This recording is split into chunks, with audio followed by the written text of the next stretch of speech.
పశ్చిమ గోదావరి జిల్లా Tanuku MLA Armilli Radhakrishna camp కార్యాలయంలో 24 మంది సభ్యులకు 22,49,487 రూపాయలు సీఎం రిలీఫ్ ఫండ్ చెక్కులను పంపిణీ చేశారు. ఈ సందర్భంగా ఎమ్మెల్యే మాట్లాడారు.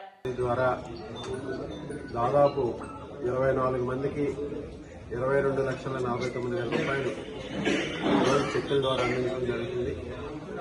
ముఖ్యంగా 24 మంది కూడా పేద దిగువ మధ్యత తరగతికి సంబంధించి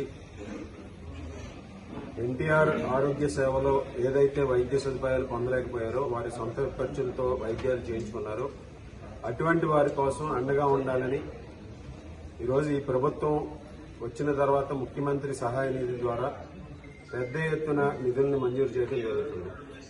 ముఖ్యమంత్రి చంద్రబాబు నాయుడు గారు ఈరోజు ఇటువంటి వారి కోసం ముఖ్యమంత్రి సహాయ నిధి ద్వారా వైద్య ఖర్చులని ఈరోజు రీఎంబర్స్ చేసుకునే విధంగా నిధులు మంజూరు చేస్తూ చెక్కులను అందించడం జరుగుతుంది. ఈ ప్రభుత్వం వచ్చిన తర్వాత ఇప్పటి వరకు తణుకు నియోజకవర్గంలో దాదాపు 75 లక్షల రూపాయలు ముఖ్యమంత్రి సహాయ నిధి ద్వారా అందించడం జరిగింది.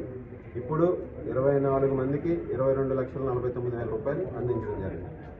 ఈ గత ప్రభుత్వంలో వైఎస్ఆర్ కాంగ్రెస్ పార్టీ అధికారంలో ఉన్నప్పుడు ముఖ్యమంత్రి సహాయ నిధి ద్వారా ఎటువంటి ప్రయోజనము పొందలేక ఎంతోమంది ఈరోజు ఇబ్బందులు పడినటువంటి పరిస్థితి ఉంది.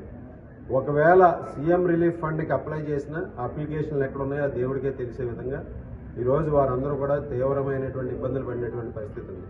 ఇప్పటికీ కూడా చాలామంది ఆ రోజు ప్రజాప్రతినిధులకు ఇచ్చామండి, మేము చెక్కుల కోసం సీఎం రిలీఫ్ ఫండ్కి అప్లై చేసామంటే తప్పితే అవి ఎక్కడున్నాయో తెలీదు, కనీసం దానికి సంబంధించినటువంటి అప్లికేషన్లు ఎక్కడున్నాయో తెలీదు.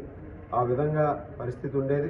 ఈరోజు అటువంటి పరిస్థితి నుంచి మరలా ప్రతి ఒక్కరికి పేదల కోసం ఈ ప్రభుత్వం వచ్చిన తర్వాత ముఖ్యమంత్రి సహాయ నిధి ద్వారా ఎప్పటికప్పుడు వారికి అండగా నిలబడే విధంగా ఈరోజు ముందుకు వెళ్ళడం జరుగుతుంది. అందులో భాగంగా ఈరోజు తణుకు నియోజకవర్గంలో ఉన్నటువంటి ప్రతి ఒక్కరికి కూడా ఎవరైతే వైద్య సదుపాయం ఎన్టీఆర్ ఆరోగ్య సేవ ద్వారా వైద్య సదుపాయం పొందలేక సొంత ఖర్చులతో వైద్యం చేయించుకుంటున్నారో అటువంటి వారిని ఆదుకోవడం కోసం ఈరోజు ముఖ్యమంత్రి సహాయ నిధి ద్వారా దీన్ని అందించడం జరుగుతుందని సందర్భంగా తెలియజేసుకుంటూ ఈ ప్రభుత్వం